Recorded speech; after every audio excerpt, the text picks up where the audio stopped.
झोपून राहते, म्हणजे मला कोणी काही बोलणार नाही.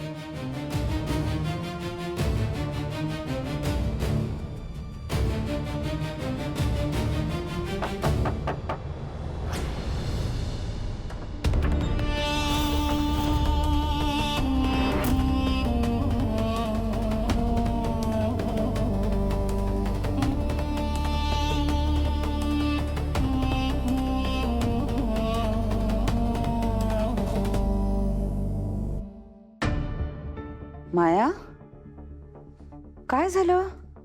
बरं नाहीये का? अरे देवा, तुला तर ताप आहे. काय झालं माया? एखादी गोष्ट बघून घाबरलीस का? पण तू कशाला घाबरशील?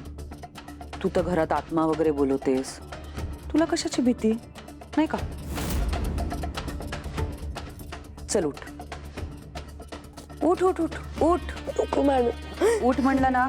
उठ मॅडम प्लीज. उठ. Please please.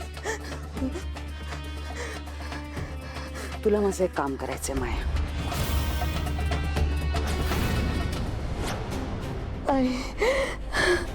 नाही मॅडम प्लीज प्लीज.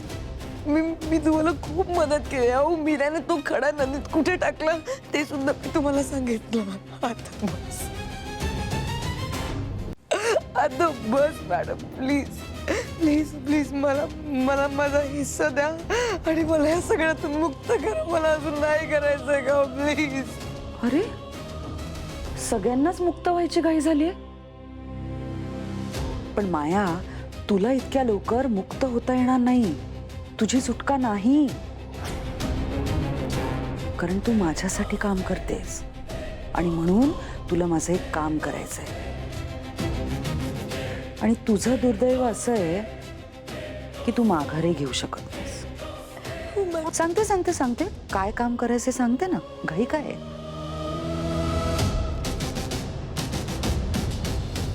मीराच्या पदराला 3 कवड्या बांधलेल्या आहेत.